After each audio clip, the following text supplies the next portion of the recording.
উবাডা ইউনিয়নের প্রত্যেকটা গ্রামে গ্রামে ওজোপাড়া গ্রামে ঘুরলেন, কিন্তু 7 নং উবাডার যে গ্রামগুলি একবারে অবহেলিত, রাস্তার অবস্থা খুব খারাপ, মানুষের কোনো ইট নাই, চলার মতো কোনো ব্যবস্থা নাই। আমার মা জননী যদি অন্তঃসত্ত্বা হয়, তারা কিভাবে তারা সোনারঘাট হবিগঞ্জে যাবে? যদি আল্লাহ আপনাকে নির্বাচিত করে, তাদের এই রাস্তার ব্যাপারে আপনি কি ধরনের পদক্ষেপ নেবেন? আপনি যদি নির্বাচিত হন, এই 7 নং ওয়ার্ডের যে অবহেলিত রাস্তাগুলি, এই ব্যাপারে কি ধরনের পদক্ষেপ নেবেন? দেখুন, আজকে আমি মূলত গোবাহাটা ইউনিয়নে আসছি মোটর সাইকেল দিয়ে, কিন্তু আমি প্রত্যেকটা প্রত্যন্ত এলাকা ঘুরে ঘুরে দেখছিলাম। তো আসলেই যে অবহেলিত এলাকাগুলো, রাস্তাঘাট অত্যন্ত জরাজীর্ণ, মানুষের চলা অ্যাভেলেবল গাড়িও পাওয়া যায় না, রাস্তাঘাট ভাঙ্গা এবং এখনও কাঁচা রাস্তা। আমার মনে হয় বৃষ্টি হলে মনে হয় এই রাস্তা চলাই যায় না।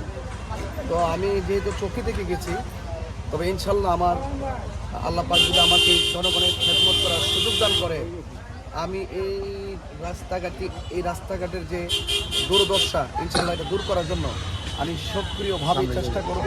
এবং আমি আশা করি জনগণ যদি ইনশাল্লাহ আমাকে যদি ম্যান্ডেট দিয়ে যদি রাষ্ট্র দেয়, আশা করি এই 7 নং ইউনিয়নের মধ্যে যে আমি রাস্তাঘাটের যে অবহেলিত মানুষগুলোর যে কষ্ট দেখেছি, ইনশাল্লাহ সেই কষ্ট দূর করব, এটি আমার প্রতিশ্রুতি। ইনশাল্লাহ।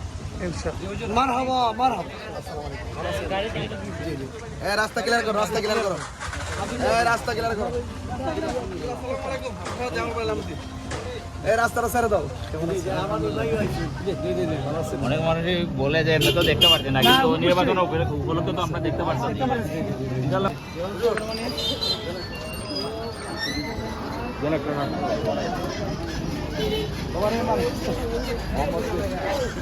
তোমরা কেমন আছো?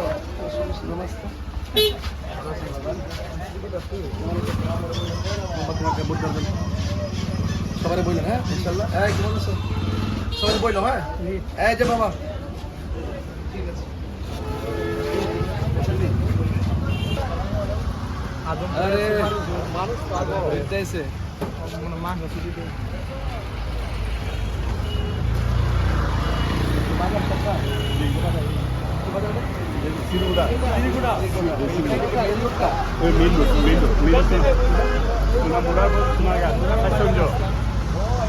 ওই যে মোড়ার মন